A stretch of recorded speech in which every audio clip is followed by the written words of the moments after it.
नमस्कार दोस्तों, कैसे हैं आप लोग। आशा करता हूँ अच्छे होंगे, स्वस्थ होंगे और मस्त होंगे।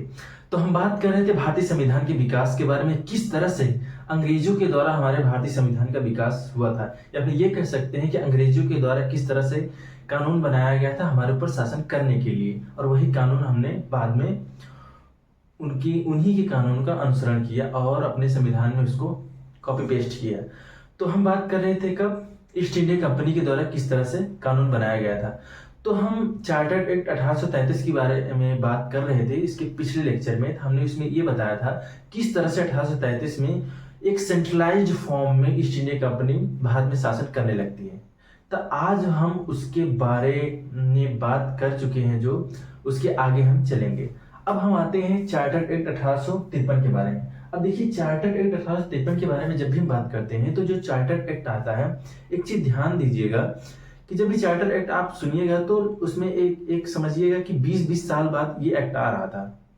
ठीक है, इसकी स्टार्टिंग कब हुई थी। अब चार्टर एक्ट की स्टार्टिंग हमने आपको पिछले वीडियो में बताया था कि जो चार्टर एक्ट है उसकी स्टार्टिंग आपका 1793 से स्टार्ट हुआ था और 20-20 साल बाद आ रहा था। जैसे 1893 में चार्टर एक्ट 1893 आया था, उसके बाद फिर 20 साल और जोड़ लीजिए तो आता है 1813 में। ठीक है, उसके बाद फिर 1833 में। तो हम चार्टर एक्ट 1833 के बारे में बात कर चुके हैं। अब हम बात करेंगे चार्टर एक्ट 1853 के बारे में। अब देखिए, ये जो चार्टर एक्ट है ना अपना, ये एक प्रकार से लास्ट चार्टर एक्ट होगा। क्यों होगा, हम उसके बारे में बात करेंगे अभी। ठीक है, अब देखिए, ईस्ट इंडिया कंपनी किसके भरोसे बैठी थी? ब्रिटेन के भरोसे।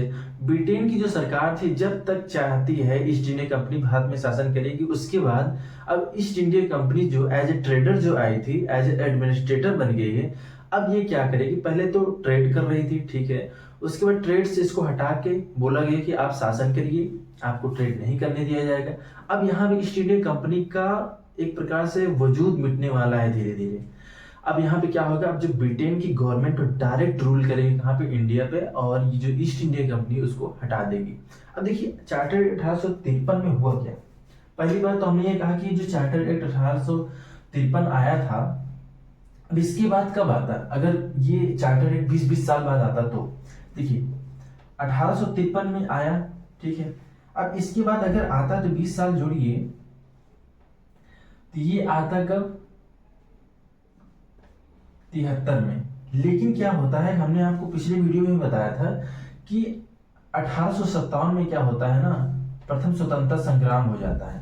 अभी प्रथम स्वतंत्रता जो संग्राम है, फर्स्ट वॉर ऑफ इंडिपेंडेंस, ये एक्चुअली में क्या है, ये जब हम मॉडर्न हिस्ट्री पढ़ेंगे तो उसमें हम आपको समझाएंगे किस तरह से जो अंग्रेज थे, भारत के जितने भी राजा महाराजा थे उनको हटाते थे या फिर उनके क्षेत्र को कैप्चर करते थे, और उसके बाद भारत पे मतलब शासन करने लगते थे। मतलब उनकी टेरिटरी को हटा के, जैसे मान लीजिए कि यहाँ पे दिल्ली सल्तनत था, तो यहाँ का जो राजा था उसको हरा देते थे, उसके बाद उनको पेंशन दे करके उनका जीवन यापन कराते थे। तो उसके बाद धीरे धीरे उनको हटा देते थे, कोशिश करते थे कि उनको हराएं, उसके बाद उनको पेंशन देके, मतलब ईस्ट इंडिया कंपनी के पेंशन के भरोसे उनको मतलब राजा बना दिया जाता था। उसके बाद फिर क्या करते थे, धीरे धीरे, जैसे मान लो वो राजा मर गया, फिर उनका बेटा अगर नहीं है, या फिर उनका बेटा नहीं है तो मान लीजिए गोद लिया है, तो जो गोद लिया हुआ बच्चा रहता था उनको, मतलब जो उस समय के जो डलहौजी गवर्नर जनरल था, तो इसने बोला कि यदि आपका कोई पुत्र नहीं है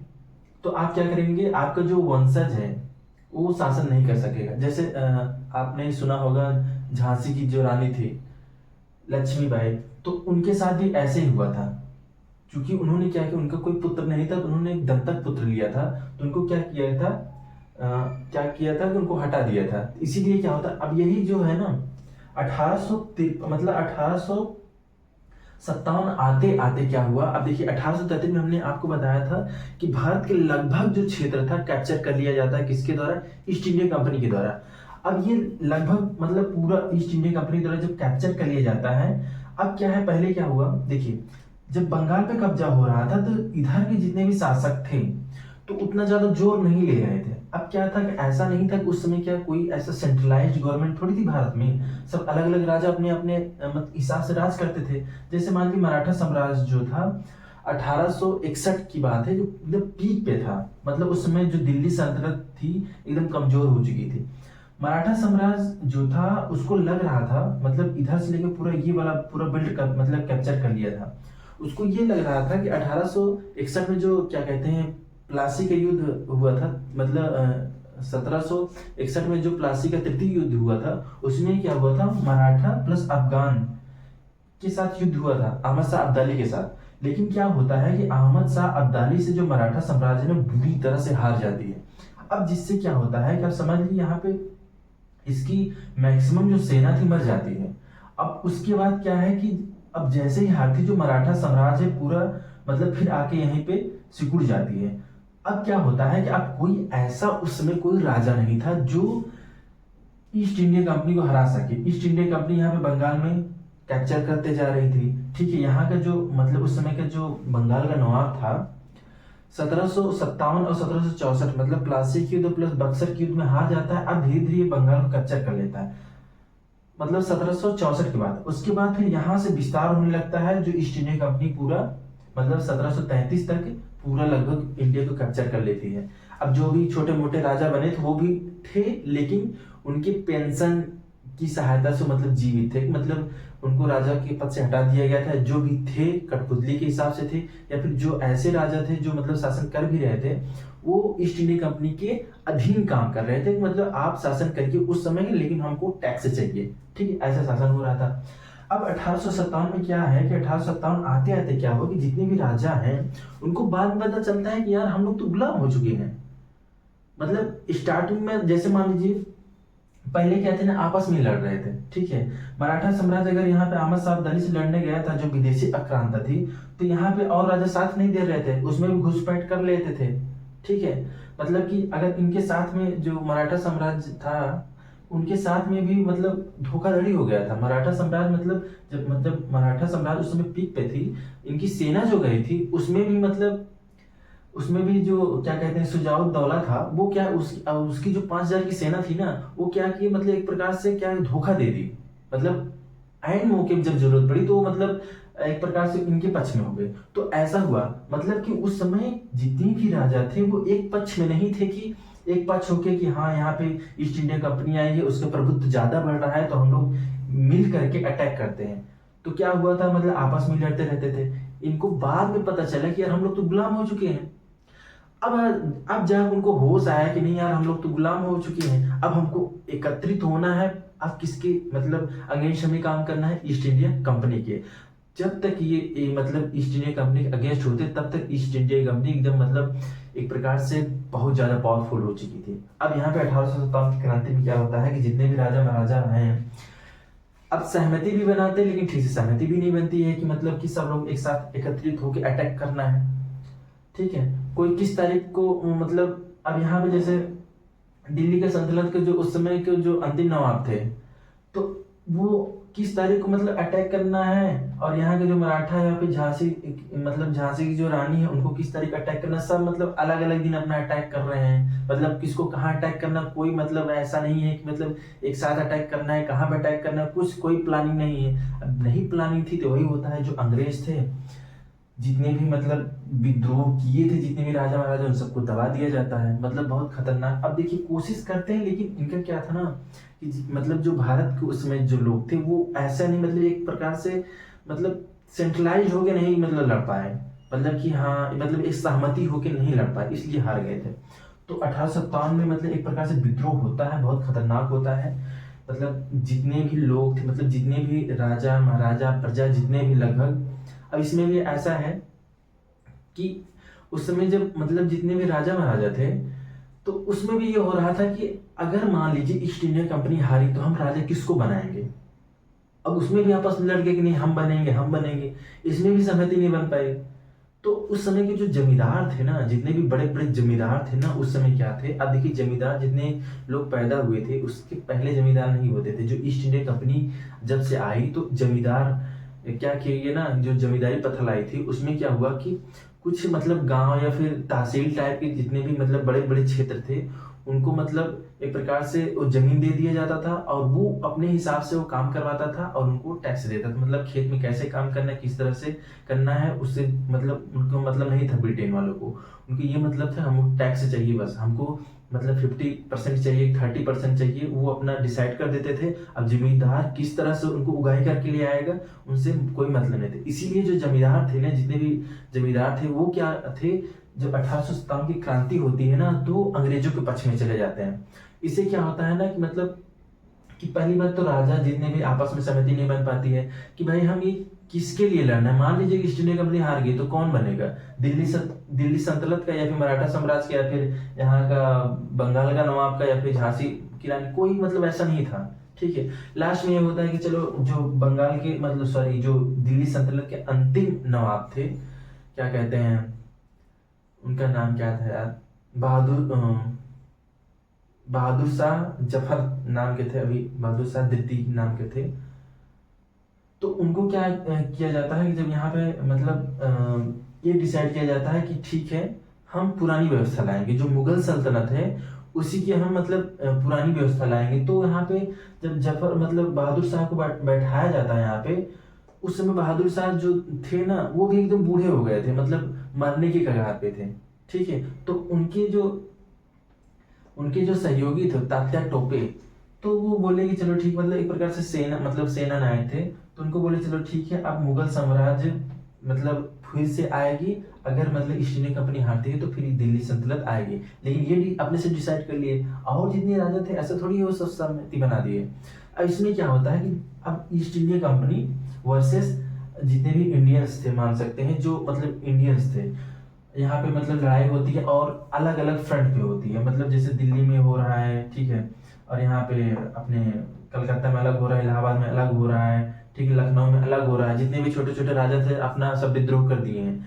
लेकिन अब यहाँ पे ईस्ट इंडिया कंपनी बहुत ही पावरफुल, अब सबको एक एक करके दबाती है, और जितने भी मतलब विद्रोह किए थे या तो उनको मार दिया जाता है, या तो उनको मतलब क्या कहते हैं जेल में भेज दिया जाता है आजीवन कारावास के लिए। जैसे यहाँ पे जो बहादुर शाह थे, जो मतलब अंतिम नवाब थे दिल्ली सल्तनत, उनको म्यांमार भेज दिया जाता है। कहाँ पे, रंगून, रंगून जिनका नाम आपने सुना होगा। ठीक है, तो अब यहाँ पे क्या होता है, 1857 की जब क्रांति होती है ना, होता तो है, लेकिन क्या होता है कि अंग्रेज किसी न किसी तरह से उसको दबा लेते हैं। अब यहाँ पे क्या होता है, जब 1857 की क्रांति होती है ना, तो एक चीज तो पता चल गया अंग्रेजों को कि मतलब उस समय अंग्रेजों को ऐसा लगा कि मतलब ये ऐसे सिचुएशन आ गए कि अब लगता है कि जो भारत है ना हमारे हाथ से चला जाएगा।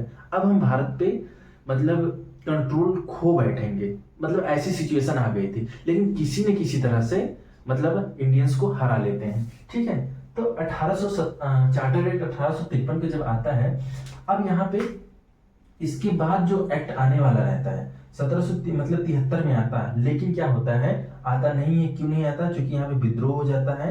विद्रोह होने के बाद अब ईस्ट इंडिया कंपनी का जो प्रभुत्व है अब वो नहीं रहता। अब यहाँ पे क्या करते, जो ब्रिटेन की गवर्नमेंट है वो क्या करती, अपने कंट्रोल में ले लेती है, बोलती है कि अब जो कंपनी रूल है ना अब उसको समाप्त कर दिया जाएगा। अब कंपनी रूल यहाँ से समाप्त हो जाएगी। अब किसका रूल आएगा, क्राउन का रूल आएगा।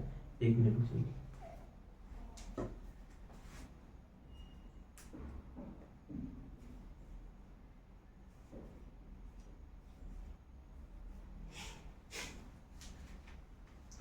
ठीक है, तो अब यहाँ पे क्या होता है कि बोल देती है कि अब यहाँ पे कंपनी रूल समाप्त हो जाएगी। अब किसका है, डायरेक्ट ब्रिटेन का कंट्रोल होगा। उसी को बोलते हैं क्राउन रूल। मतलब दैट मीन्स कि अब राजा का शासन कहाँ होगा, डायरेक्ट कहाँ पे, इंडिया में। कहाँ से, ब्रिटेन से। ठीक है, तो ये मतलब था कि अब यहाँ से क्या होता है कि 1857 मतलब 73 में आता है, लेकिन 1857 में क्रांति हो जाती है। अब लेकिन 1858 में क्या होता है, बहुत ज्यादा फेरबदल होता है। ठीक है, अब इसके बारे में आगे बात करेंगे। तो हम बात कर लेते हैं कि 1853 में हुआ क्या था। उसके बाद फिर जो चार्टर है 1873 में आता, फिर ब्रेक डाउन हो जाता है। मतलब फिर उसके बाद 1858 में आता है। उसके बाद मतलब 1861, फिर 1892, फिर 1909 में। तो उसके आगे पढ़ेंगे। तो हम पढ़ रहे थे चार्टर एक्ट 1853 में। ठीक है, अब चार्टर एक्ट जो चल रहा था मतलब 1793 से, ये लास्ट वाला चार्टर एक्ट था। ठीक है, 1853 वाला ये 20-20 साल तक चल रहा था, लेकिन यहीं से अब ब्रेक डाउन हो। तो मतलब ये चार्टर एक्ट में अगर बात की जाए तो ये क्या था, एक लास्ट चार्टर एक्ट था। अब देखिए 1853 में होता क्या है, हमने आपको एक चीज बताया था कि 1833 में क्या हुआ था। 1833 में क्या हुआ था, एक तो सेंट्रलाइज हो गया था पूरा, जो उस समय का जो भारत का मतलब जो उस समय बंगाल को जो गवर्नर जनरल था उसको भारत के गवर्नर जनरल बना दिया जाता है, ठीक है। अब यहाँ से 1803 और एक चीज बताया था, जो आईसीएस की जो परीक्षा होने वाली थी इंडियन सिविल सर्विसेज की, यहाँ पे बताया था जो सीओडी था, कोर्ट ऑफ डायरेक्टर, ये अपोज कर देते हैं कि नहीं अभी आईसीएस की परीक्षा, अभी यहाँ पे इंडियंस मतलब आईसीएस की परीक्षा नहीं कराई जाएगी।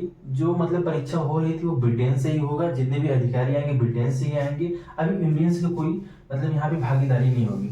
लेकिन 1853 में क्या होता है, मैकाले कमेटी आती है। मैकाले कमेटी आती है तो उसने ये कहा कि उसमें मैकाले एक था मतलब उस समय का बहुत बड़ा अधिकारी था, तो उसमें क्या होता है कि इसने कहा कि अब यहाँ पे मतलब आईसीएस की परीक्षा कराई जाएगी, इंडियन सिविल सर्विसेज की परीक्षा कराई जाएगी। इसके द्वारा अब यहाँ पे जो इंडियंस है उनको भी भागीदारी दिया जाएगा, मतलब यहाँ पे अब इसका सिलेक्शन होगा, रिक्रूटमेंट निकलेगा, मतलब चयन की प्रक्रिया होगी, और यहाँ के जितने भी इंडियंस है वो भी परीक्षा दे सकते हैं और वो भी मतलब यहाँ पे भाग देंगे। तो ये बोला जाता है इंडियन सिविल सर्विसेज की परीक्षा पहली बार कब कराया जाता है, तो 1853 में मतलब ये एक्ट आता है। उसके बाद 1854 में मतलब ये एक प्रकार से लागू हो जाता है, और इसके बाद से इंडियंस भी इसमें मतलब पार्टिसिपेट करेंगे। और एक चीज है कि जो गवर्नर जनरल की काउंसिल थी, देखिए गवर्नर जनरल की जो काउंसिल थी उसमें कितने मेंबर थे, 4। लेकिन 1853 में क्या किया जाता है, जो गवर्नर जनरल की काउंसिल है ना उसको बढ़ा के 10 किया जाता है। इसमें बोला जाता है कि जो 6 और होंगे, जो मतलब 6 लोगों को और एक्सटेंड किया गया है। इसमें क्या कहते हैं कि अब लोकल्स लोगों को इसमें भरा जाएगा। अब यहाँ पे देखिए लोकल्स जब भी शब्द आएगा ना तो ये समझिए कि इंडियंस को भरा जाएगा, ठीक है। अब यहाँ पे 6 लोग इंडियंस रहेंगे। अब 6 लोग जो इंडियंस रहेंगे ये मतलब अब देखिए गवर्नर जनरल की जो एग्जीक्यूटिव काउंसिल थी ना, एक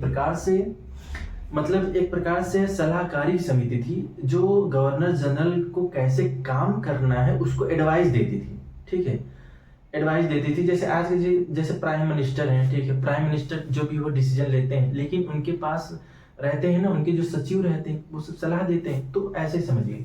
अब यहाँ पे क्या है कि यही जो मतलब गवर्नर जनरल की जो एग्जीक्यूटिव काउंसिल है, पहले 4 थे, अब उसको बढ़ा के कितना किया जाता है, 10 किया जाता है। अब इसमें क्या है कि जो 6 लोग और जो ऐड होंगे वो लोकल्स होंगे। लोकल्स मतलब इंडियंस होंगे। कौन से होंगे, इंडियंस होंगे।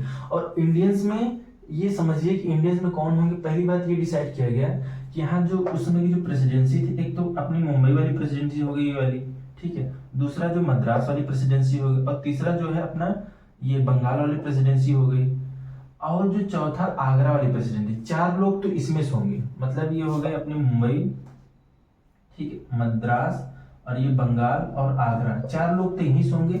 और जो 2 लोग होंगे वो कहीं से भी लिए जा सकते हैं, मतलब लेकिन इंडियंस के रहेंगे, ठीक, इंडियंस ही रहेंगे। लेकिन 4 लोग ये प्रेसिडेंसी से लिए गए और 2 लोग जो थे इंडियन से लिए गए, कहीं से भी ले सकते। तो वो जो चयन की प्रक्रिया होती तो उसमें जो गवर्नर जनरल रहता था वो उसमें मतलब एक प्रकार से वो अपने हिसाब से मतलब सिलेक्ट करता था, ठीक है, मतलब चूज वही करता था गवर्नर जनरल ही, बिना गवर्नर जनरल के यहाँ तो कुछ होने वाला नहीं, ठीक है। और एक चीज ये था जो गवर्नर जनरल, आप देखिए जो एग्जीक्यूटिव काउंसिल है ना, एक चीज यहाँ से देखिए, अब जो हम बोलते हैं ना जो अपनी इंडिया की जो पार्लियामेंट है, ठीक है, जो हम लोग इंडिया की जो पार्लियामेंट है जो बोलते हैं लेजिस्लेचर, अब यहीं से हमारी जो इंडिया की जो पार्लियामेंट है अब यहीं से थोड़ा सा इसका स्ट्रक्चर बनना शुरू होगा। जैसे अब देखिए जो एग्जीक्यूटिव काउंसिल थी जो गवर्नर जनरल की, अभी क्या करती थी, यही सलाह देती थी, कोई भी कानून बनाना हो, कुछ भी पारित करना हो, यही समझिए कि कार्यपालिका भी है, यही अपनी विधायिका भी है। अब जब इसकी जो एग्जीक्यूटिव काउंसिल है जब 10 मेंबर की हो जाती है, तो इसमें क्या होता है, इसमें अब दोनों काम करती है, ठीक है, दोनों काम मतलब कि जैसे क्या होता था, जैसे मान लीजिए कि सिंगल पर्सन है गवर्नर जनरल या फिर 4 लोग की जो उनकी एग्जीक्यूटिव काउंसिल है, वही कुछ भी होता था, मतलब कोई भी कानून बनाना का मतलब ये जो बोल देंगे वही कानून हो जाता था। मतलब कोई भी सलाह दी, मतलब यहाँ पे कुछ भी मतलब कानून बनाना हुआ तो जो वो बोल देते थे वही क्या होता था, कानून बन जाता था। तो विधायिका का काम कौन करता था, वही करते थे। कार्यपालिका का काम कौन करता था, वही करते थे। लेकिन इसमें क्या हुआ कि जब 10 लोगों की सदस्य जब टीम बनती है, इसमें कुछ लोगों डिसाइड किया गया कि आप लेजिस्लेचर का मतलब यहाँ पे एक प्रकार से लेजिस्लेचर का भी काम होगा, मतलब एक प्रकार से विधायिका का भी काम होगा। विधायिका मतलब जहां पे कानून बनेगा, और कार्यपालिका का भी काम होगा। ठीक है, अभी बताएंगे कि कार्यपालिका में क्या होगा। जैसे कोई मिनिस्टर्स हैं, ठीक है, जैसे हमारे रक्षा मंत्री हैं, तो रक्षा मंत्री क्या करते हैं, एक उनको पोर्टफोलियो दिया जाता है, मतलब एक विभाग दिया जाता है कि आपको इस विभाग में ये सब काम करना है। तो इसमें क्या होता है कि इनको ये जितने भी थे एक प्रकार से यही मंत्री हैं, सब चीजें हैं, मतलब जो 10 लोग हैं उसमें इनका काम है कि आप कानून भी बना सकते हैं, मतलब ये लेजिस्लेचर का भी काम करेंगे और एग्जीक्यूटिव का भी काम करेंगे। मतलब कार्यपालिका मतलब कि कोई भी अगर कानून ये बना दिए तो उसको एग्जीक्यूट कैसे करना है, मतलब उसको मतलब एक प्रकार से किस तरह से संचालन करना उस कानून को, तो कार्यपालिका का भी काम यही करेंगे। अब यहाँ पे क्या होता है कि पहली बार ये होता है कि मतलब सेंट्रल लेजिस्लेटिव बॉडी बनती है, मतलब सेंट्रल लेजिस्लेटिव काउंसिल बोल सकते हैं कि मतलब एक केंद्रीय विधायिका परिषद बनती है, मतलब सेंट्रल लेजिस्लेटिव काउंसिल। अब यही जो केंद्रीय विधायिका परिषद है, यही बाद में धीरे धीरे जाके पार्लियामेंट का रूप लेगी।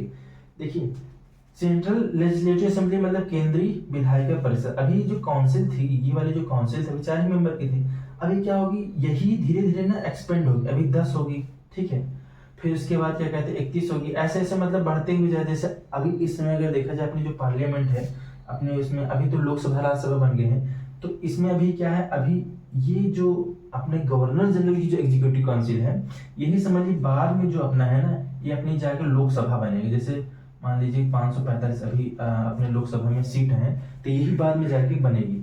मतलब कि हम ये कहना चाहते हैं कि जो भी अपने जो सेंट्रल लेजिस्लेटिव जो काउंसिल है, शुरुआत यहीं से होती है, मतलब जो मतलब पार्लियामेंट की है, पार्लियामेंट की जो शुरुआत होती है यहीं से होती है। इसीलिए इसको बोला जाता है मिनी पार्लियामेंट, ठीक है, मिनी पार्लियामेंट इसीलिए बोला जाता है पार्लियामेंट, मिनी पार्लियामेंट इसलिए बोला जाता है कि ये क्या है कि जो 10 लोग जो सदस्य हैं, यही अपना एग्जीक्यूटिव का भी काम करेंगे, यही क्या काम करेंगे, अपना क्या करेंगे, लेजिस्लेचर का भी काम करेंगे। ये मिनी पार्लियामेंट, यही मिनी पार्लियामेंट बहुत बड़ी हो जाएगी, बाद में यही सेंट्रल लेजिस्लेटिव असेंबली का काम करेगी। यहाँ पर तो बाद में क्या होता है कि जितने भी इंडियंस हैं फिर धीरे धीरे इसी पार्लियामेंट में घुसेंगे और धीरे धीरे क्या करेंगे, मतलब एक प्रकार से अपनी बात को पहुंचाएंगे कहाँ पे, मतलब जो पहले क्या आता था, अभी जैसे क्या है, अभी देखिए जो 6 लोग हैं जो लोकल्स हैं उनको लिया गया है। इसके पहले तो लोकल्स नहीं थे, इसके पहले कौन था, ब्रिटेन के लोग रहते थे। तो अगर अपनी बात करना है, अपने लोगों की बात करना है, तो जब तक लोकल्स घुसेंगे नहीं उस पार्लियामेंट में, तो कैसे बात, मतलब कैसे अपने लोगों की बात करेंगे। तो यहाँ पर देखिए शुरुआत कहाँ से हो जाती है, यहीं से, कहाँ से, चार्टर एक्ट 1853 में यहाँ से शुरुआत हो गई है कि अब जो इंडियंस हैं, जो ब्रिटेन की जो पार्लियामेंट है, या फिर ये कह सकते हैं जो ईस्ट इंडिया कंपनी की स्ट्रक्चर उसमें उसके अंदर घुसेंगे, अब वहां पे अपने आवाज उठाना शुरू करेंगे। भले अभी चाहे कुछ ज्यादा इफेक्ट ना पड़े, मतलब इस समय अभी भले चाहे उतना मतलब इंडियंस की बात को ना सुना जाए, लेकिन चिल्लाएंगे तो सही कि मुझे ये प्रॉब्लम है, ये करना है, मतलब बताएंगे तो सही कि मतलब हमें ये प्रॉब्लम है, इनका मतलब सोल्यूशन लाइए। तो यहाँ पे इनको मतलब जगह दिया जाता है, ठीक है, इंडियंस को, ठीक है। अब यहाँ पे 1853 में एक चीज ये भी कहा जाता है कि जो ईस्ट इंडिया कंपनी है, अब देखिए ईस्ट इंडिया कंपनी लगभग 1600 में आई थी, ठीक है, ईस्ट इंडिया कंपनी 1600 में बनी, उसके बाद भारत में आई। अब ये देखिए 1853 में आते आते इसके ऊपर एक प्रकार से मतलब जैसे बोलते नहीं है कि एक प्रकार से अलर्ट जारी कर दिया जाता है कि जो 1853 का जो एक्ट है, इसमें ये बोल दिया जाता है ब्रिटेन की पार्लियामेंट में कि जो मतलब ईस्ट इंडिया कंपनी है, इसका मतलब आधिपत्य एकदम मतलब खत्म हो जाएगा, मतलब इसका जो रूल है ना खत्म हो जाएगा। अब किसका शासन आ सकता है, मतलब एक अलर्ट जारी किया जाता है। ईस्ट इंडिया कंपनी क्या है कि मतलब लग रहा है ब्रिटेन को कि ये ईस्ट इंडिया कंपनी ठीक से चला नहीं पा रही है, मतलब ईस्ट इंडिया कंपनी ठीक से कैप्चर मतलब कर तो ली है, लेकिन इसको संभालने के लिए, इसको मतलब कई सालों तक इसको मतलब संजोए रखने के लिए ईस्ट इंडिया कंपनी उतना ज़्यादा एफर्ट नहीं लगा पा रही। तो ईस्ट इंडिया कंपनी कभी भी अबॉलिश हो सकती है, मतलब ईस्ट इंडिया कंपनी का शासन कभी भी भारत से हटा दिया जा सकता है। किसका शासन आ सकता है? क्राउन रूल का। अब इसमें क्या है कि जो चार्टर्ड एक्ट मतलब मैं बोल रहा था ना 20-20 साल में आएगा, ये तो मतलब अलाउ कर दिया जाता अनिश्चित काल के लिए कि ठीक है, मतलब कि आप 20 साल के लिए हैं लेकिन आपका शासन कभी भी खत्म कर दिया जा सकता है। अब यही होता है, मतलब ये जो अलर्ट जारी किया जाता है चार्टर्ड 1853 में, क्या होता है कि 1857 में क्या होता है, इसी के कारण विद्रोह मतलब विद्रोह भी हो जाता है। तो एक प्रकार से सोने का सुहागा हो जाता है। ब्रिटेन की जो सरकार है अब कैप्चर कर लेती है ईस्ट इंडिया कंपनी को। अब ईस्ट इंडिया कंपनी पहले आगे ट्रेडर आई थी, फिर ट्रेड कर रही थी, फिर ट्रेड से उसको हटाया गया, फिर बोला गया कि आप शासन करेंगे, आप केवल मतलब शासन का ट्रेड नहीं करेंगे। अब यहाँ पे शासन भी नहीं करने दिया जाएगा, उसको हटा दिया जाएगा एकदम से, ठीक है। तो यहाँ पे 1853 की ये बात हो गई चार्टर एक्ट की, ठीक है। तो चार्टर एक्ट 1853 की अगर मोटा मोटा बात करें, सबसे पहले मैकाले समिति आई थी जिसमें आईसीएस इंडियन सिविल सर्विसेज का रिक्रूटमेंट कराने लगी, ठीक है। दूसरा ये कि जो उसकी एग्जीक्यूटिव काउंसिल थी गवर्नर जनरल की, उसको एक्सटेंड किया गया। एक्सटेंड करने के बाद जो इंडियंस थे उनको मतलब 6 लोग जो थे उनको इंडियंस मतलब एक प्रकार से भारत के जो लोग थे उनको जगह दिया गया, ठीक है। लेकिन इसमें जो 4 लोग थे उसमें एक मुंबई, मद्रास और बंगाल और आगरा की जो उसमें की प्रेसिडेंसी थी, 4 लोग उसमें से लिए गए और 2 लोग कहीं से भी ले सकते थे। अब ये रिकमेंड भले चाहे कोई कर दे लेकिन गवर्नर जनरल अपने हिसाब से करता था। अब गवर्नर जनरल किसको करेगा वो भी आप समझ सकते हैं कि जो उनकी चाटुकारिता करेगा। गवर्नर जनरल को लगेगा कि ये बंदा मेरे काम है, ये मतलब ये मेरी बात मानेगा, मैं इसको जो बोलूंगा मतलब इंडियंस को वही समझाएंगे, ठीक है। तो चाटुकार टाइप के आदमी यहाँ पे आएंगे। ऐसे लोगों को थोड़ी गवर्नर जनरल रखेगा कि उसका विरोध कर रहा है कि नहीं चलो ठीक है तुम मेरी काउंसिल का सदस्य बन जाओ, ऐसा तो हो नहीं सकता, ठीक है। तो यहाँ पे हुआ था, तो मतलब उसको एक्सटेंड किया मतलब एग्जीक्यूटिव काउंसिल। और जो यही एग्जीक्यूटिव काउंसिल है बाद में ये अभी तो मिनी पार्लियामेंट है, अब यही बाद में धीरे धीरे एक्सटेंड करेंगे, ठीक है। इसी में अब इंडियंस धीरे धीरे अपने मतलब आएंगे। अभी तो ज्यादा उनका प्रभुत्व नहीं है लेकिन धीरे धीरे आगे आएंगे। अब इसमें ये भी कहा गया था जो चार्टर्ड एक्ट है आपका 1853 का, इसमें ये कहा गया था कि अब जो ईस्ट इंडिया कंपनी इसका शासन कभी भी खत्म हो सकता है, ठीक है। ये हो गया इसका खेल खत्म, ठीक है। अब हम बात करेंगे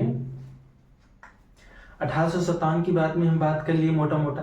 अब यहाँ पे आएगा, अब देखिए चार्टर्ड एक्ट यहाँ पे खत्म हो जाएगा, चार्टर्ड एक्ट यहाँ पे खत्म हो जाएगा। अब यहाँ पे हमने बताया था कि 1853 से 20 साल बाद अगर जोड़ेंगे तो ये 73 में आने वाला था, ठीक है। लेकिन 1857 की क्रांति हो जाती है। अब 1857 की जब क्रांति हो जाती है किसी तरह से जो मतलब ब्रिटेन की सरकार या फिर ईस्ट इंडिया कंपनी किसी तरह से भारत को कैप्चर कर पाती है, तो यहाँ पे कुछ तो मॉडिफिकेशन करना पड़ेगा। अब यहाँ पे आता है गवर्नमेंट ऑफ इंडिया एक्ट 1858, ठीक है।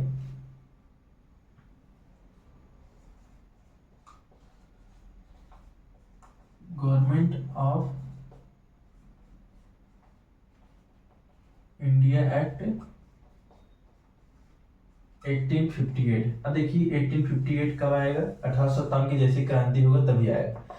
अब इसमें क्या होता है 1857 की मतलब क्रांति होती है, तब अब क्या होता है जब जीत जाते हैं, ठीक है, जब ईस्ट इंडिया कंपनी जीत जाती है तो बोलती है, आप देखिए ब्रिटेन की सरकार वहां पे क्या होता है कि ब्रिटेन की जो उस समय के मतलब जो उस समय के जो प्राइम मिनिस्टर थे पामरस्टन थे, ठीक है। तो उन्होंने कहा कि देखिए जितने भी भारतवासी हैं, जितने भी राजा महाराजा हैं, आप लोग हमसे ज्यादा परेशान मत होइए। आप लोग जिस तरह से शासन कर रहे थे आप वैसे ही शासन करिए, या फिर आप लोग जैसे ही रह रहे थे आप वैसे ही रहिए। अब हम आपकी जो टेरिटरी उसको कैप्चर नहीं करेंगे। आपका अगर कोई पुत्र नहीं है तो हम उस पर शासन भी नहीं करेंगे कि नहीं, आपको क्या कहते हैं, आप किसी जिसको बनाना चाहिए आप उसको राजा बना सकते हैं, लेकिन आप हमारे अंडर में रहेंगे।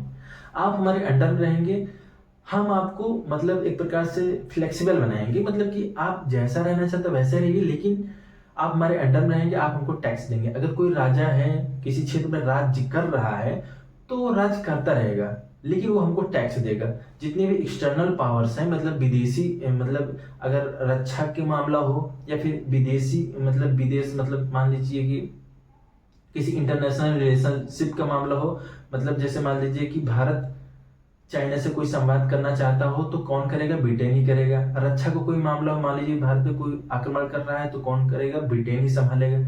तो बाहर के जितने भी प्रॉब्लम्स हैं वो कौन संभालेगा? ब्रिटेन। आप लोग अंदर का देख लीजिए, ठीक है, लेकिन आप रहेंगे हमारे अंडर में रहेंगे। ये मतलब मोटा मोटा उसने बोला। इससे क्या हुआ कि अब उनको लगा कि जो लॉर्ड डलहौजी की जो हड़पने की नीति थी, तो उसमें क्या हुआ कि चलो ठीक है, अब जितने भी जो राजा थे उनको हटाया नहीं जाएगा, उनको पेंशन ठीक है नहीं दिया जाएगा। अब जैसा राज्य कोई कर रहा है करने दिया जाएगा, आराम से आप लोग शासन करिए, लेकिन हमको टैक्स देते रहिए। ये इनकी घोषणा पत्र थी। अब ये घोषणा कहाँ किए थे? अपने इलाहाबाद में एक मिंटो पार्क है, इलाहाबाद है, इलाहाबाद में मिंटो पार्क है, वहीं पे यहाँ पे घोषणा होती है, ठीक है। अब यहाँ पे 1898 मोटा मोटा, अब यहाँ पे एक और यहाँ पे और स्ट्रक्चर चेंज किया जाता है। पहली बात तो घोषणा करते हैं कहाँ पे? इलाहाबाद के मिंटो पार्क में। अब यहाँ पे एक चीज बोलते हैं कि 1858 में अब जो गवर्नर जनरल थे, गवर्नर जनरल कौन? भारत का जो गवर्नर जनरल था, हमने आपको बताया था कि 1833 में क्या था कि जो बंगाल का गवर्नर जनरल था ना, उसको भारत का गवर्नर जनरल बना दिया गया था। कौन था? Lord William Bentinck. अब यही लॉर्ड विलियम बेंटिक अब यहाँ से 1858 तक यहाँ से यहाँ तक क्या होता है? भारत का गवर्नर जनरल ही चलता है। यहाँ पे लॉर्ड विलियम बेंटिक था, अब यहाँ पे लॉर्ड केनी, उस समय का प्रेजेंट टाइम का जो गवर्नर जनरल था कौन था? लॉर्ड केनी था। अब उस समय 1857 में जब क्रांति होता तब भी, और 1858 में भी लॉर्ड केनी था। अब ये भारत का जो गवर्नर जनरल था ना, इसकी पोस्ट चेंज कर दी जाती है, प्रमोशन समझिए या फिर एक प्रकार समझिए, उसकी जो पोस्ट थी, डिजिग्नेशन थी, वो चेंज कर दिया जाता है। अब यहाँ पे क्या है, जो गवर्नर जनरल था ना, अब उसके स्थान पे वायसराय कर दिया जाता है, ठीक है। इसीलिए बोला जाता है कि भारत का पहला वायसराय कौन था? Lord Canning. और भारत का अंतिम गवर्नर जनरल कौन था? लॉर्ड केनिंग, ठीक है। अब लॉर्ड केनिंग जो रहता है यहाँ पे, लॉर्ड केनिंग जो रहता है यहाँ पे वायसराय बन जाता है। और एक पोस्ट और एस्टेब्लिश की जाती है जिसे हम secretary of state of India, एक सेक्रेटरी या फिर भारत मंत्री कह सकते हैं, भारत मंत्री, ठीक है। तो secretary of state of India यहाँ पे भारत मंत्री का एक पद दिया जाता है, एक सेक्रेटरी बनाया जाता है और एक वायसराय। अब देखिए वायसराय जो था, जो पहले जो गवर्नर जनरल था उसी का पोस्ट चेंज कर दिया जाता है, लेकिन जो secretary of state of India रहेगा वो क्या होगा? जो ब्रिटेन की सरकार रहेगी ना, उसमें जो कैबिनेट मिनिस्टर रहते हैं, उस कैबिनेट मिनिस्टर में एक मिनिस्टर भारत को यहाँ पे मॉनिटर करेगा, और जितने भी यहाँ की जो भी काम होगा या फिर जितने भी यहाँ पे संचालन का काम होगा या फिर इनको मॉनिटर करते रहेगा। इसकी रिपोर्ट कहाँ पे सौंपेगा? ब्रिटेन की पार्लियामेंट में, चूंकि वो कैबिनेट मिनिस्टर है तो यहाँ की रिपोर्ट मांगा जाएगा, कहाँ का? इंडिया का। तो यहाँ पे सेक्रेटरी का एक पद दिया जाता है, ठीक है, और एक पद दिया जाता है वायसराय का। अब यही जो दोनों पद है ना, एक वायसराय और सेक्रेटरी, यही दोनों चलेंगे कब तक? 1947 तक, जब तक भारत 1946 समझिए, चूंकि भारतीय संविधान बनने लगता है, उसके बाद फिर जो उस समय का जो लॉर्ड माउंटबेटन रहता है 1947 तक वायसराय रहता है, उसके बाद फिर श्री गोपालाचार्य बन जाते हैं, तब तक चलता रहता है 1946 मान चलिए, ठीक है। तो अभी क्या है, 1858 में दो पद दिए जाते हैं। अब जो गवर्नर जनरल का पद हटा दिया जाता है, क्यों हटाया जाता है? क्योंकि यहाँ पे विद्रोह हो जाता है 1857 में, तो स्ट्रक्चर थोड़ा सा चेंज करना था, क्योंकि उस समय उनको हैंडल करना बहुत ज्यादा मुश्किल हो रहा था।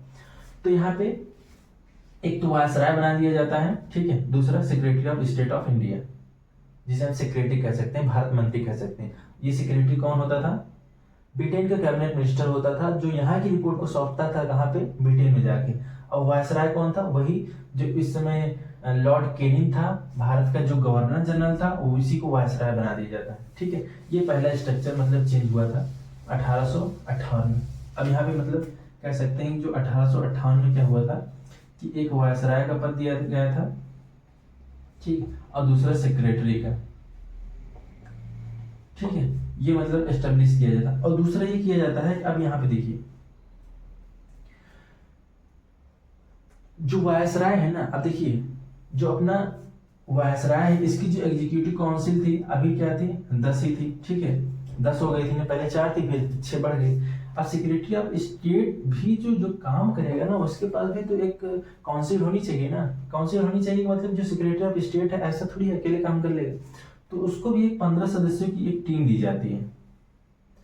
15 सदस्यों की, या आप ये कह सकते हैं कि जो secretary of state of India था या फिर सेक्रेटरी जो था भारत का, उसके पास 15 सदस्यों की काउंसिल दी जाती है ताकि वो भारत को अच्छी तरह से मतलब वहां पे काम कर सके। ठीक है, अब यहाँ पे पहली बार तो वायसराय, ये वायसराय मतलब जो भारत के गवर्नर जनरल था उसका नाम वायसराय कर दिया जाता है, और दूसरा सेक्रेटरी का पद दिया जाता है, और यह जो सेक्रेटरी है ना ये उसको 15 सदस्यों की टीम दी जाती है, और ये सेक्रेटरी मॉनिटर मतलब जितने भी यहाँ पे काम काज होंगे जो भी मतलब यहाँ पे होगा उस समय वो डायरेक्ट रिपोर्ट करेगा यहाँ ब्रिटेन में।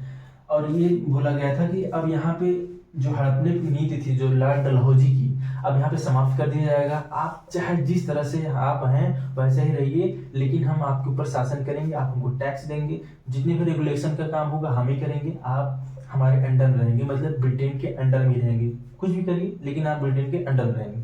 ठीक है, तो ये तीसरा काम हो गया। आप मतलब कि जितने जो लॉर्ड डलहौजी की जो हड़पने की नीति थी ना, Lord Dalhousie,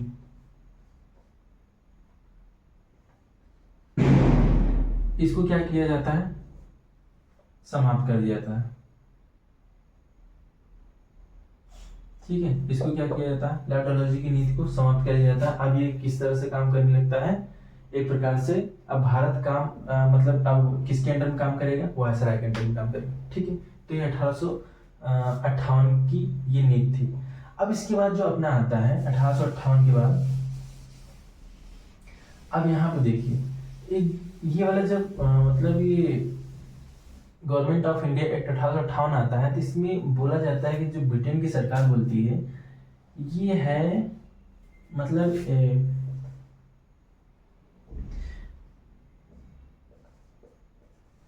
a good act for India या फिर इंडियंस। गुड एक्ट क्यों बोला जाता है, अब ये गुड एक्ट इसलिए बोला जाता है कि अभी क्या था कि भारत को एक प्रकार से कब्जा करते मतलब चले जा रहे थे, कहीं भी मतलब मारधाड़ होता था, इसको हराए मतलब नवाब को हराए, फिर मराठा को हराए, या फिर यहाँ के जो क्या कहते हैं टीपू सुल्तान उनको हरा दिए, या फिर यहाँ के जो दिल्ली सल्तनत उनको हटा दिए, यहाँ पर राजा रणजीत सिंह थे उनको हटा दिए।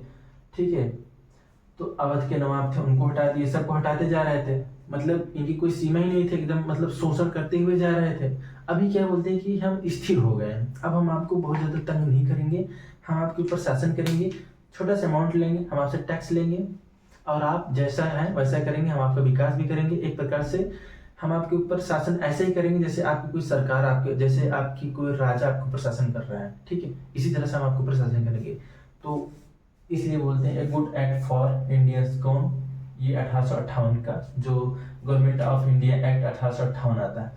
अब इसके बाद क्या होता है ना, अब इसमें बहुत सारे परिवर्तन होते हैं 1858 के बाद। अब क्या होता है, अब जो इंडियंस है ना, अब देखिए यहाँ से क्या होता है, यहाँ एक चीज समझिए, अंग्रेज की चाहे भूल समझिए या फिर हम लोगों की समझिए कि हम लोगों का एक प्रकार से नसीब अच्छा हो रहा था। ठीक है, अब 1858 के बाद क्या होता है, हम धीरे धीरे मतलब जितने भी इंडियंस थे वो धीरे धीरे क्या होते हैं, इनकी पार्लियामेंट में घुसने लगते हैं, मतलब धीरे धीरे मतलब यही मतलब एक प्रकार से इनकी जो एग्जीक्यूटिव काउंसिल थी उन्हीं के अंदर हम लोग अंदर जाएंगे, उसके बाद धीरे धीरे अपनी आवाज उठाएंगे और उसके बाद धीरे धीरे क्या करेंगे, हम लोग स्पेंड करेंगे। इंग्लिश तो हम लोग पहले ही सिखा दिया गया है, इंग्लिश हम लोग पढ़ेंगे और इनका भी कानून पढ़ेंगे और इंटरनेशनल रिलेशन को भी समझेंगे और इन्हीं के कानून से इन्हीं को हम लोग हराएंगे धीरे धीरे। ठीक है, अब देखिए उसके बाद जो है ना काउंसिल एक्ट आते हैं 2-3 थी, जैसे इंडियन काउंसिल एक्ट। अभी जो इंडियन काउंसिल एक्ट है ना, इंडियन काउंसिल एक्ट मेनली 3 में आते हैं, जैसे Indian council act, Indian council act, Indian council act एक 1861 में आता है, फिर 1892 में आता है, फिर 1909 में आता है। ये जो 3 इंडियन काउंसिल एक्ट थे, अभी काउंसिल ये समझिए कि जो काउंसिल है ना, जो अभी हम लोग बोल रहे थे मिनी पार्लियामेंट जो है उसी के अंदर घुसेंगे। पहले क्या करेंगे, जो ब्रिटेन की जो गवर्नमेंट है नॉन ऑफिशियल को लगाएंगे, जो ऑफिशियल लोग रहेंगे वो ब्रिटेन के रहेंगे, जो नॉन ऑफिशियल लोग रहेंगे हम लोग रहेंगे, लेकिन एक प्रकार से ऐसा नहीं रहेंगे कि चलो ठीक है कि हम लोग कोई डिसीजन लेंगे वो सब मान जाएंगे, मानेंगे नहीं। हम लोग का ऐसा रहेगा कि चलो ठीक है तुम लोग देखते रहना हाँ क्या हो रहा है क्या नहीं, लेकिन तुम लोग कुछ कर नहीं पाओगे, ठीक है। तो ये इंडियन काउंसिल एक्ट 3 आए थे, एक 1861 में आया था, फिर 1892 में आया था, फिर 1909 में आया था। जैसे इंडियन काउंसिल ये तीनों आए, इसमें क्या करेंगे हम धीरे धीरे क्या करेंगे, जो इनकी काउंसिल है ना उसके अंदर जाएंगे।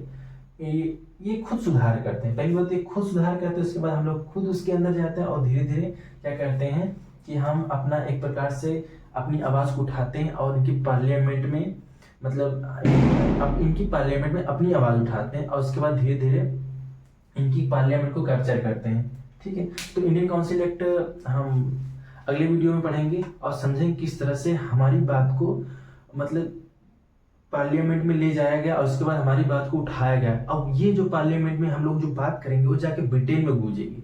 तो ब्रिटेन में जब वहां पे अभी क्या है, हम लोग कुछ भी बोलते थे, ब्रिटेन वाले थोड़ी सुनते थे, कुछ नहीं सुनते थे।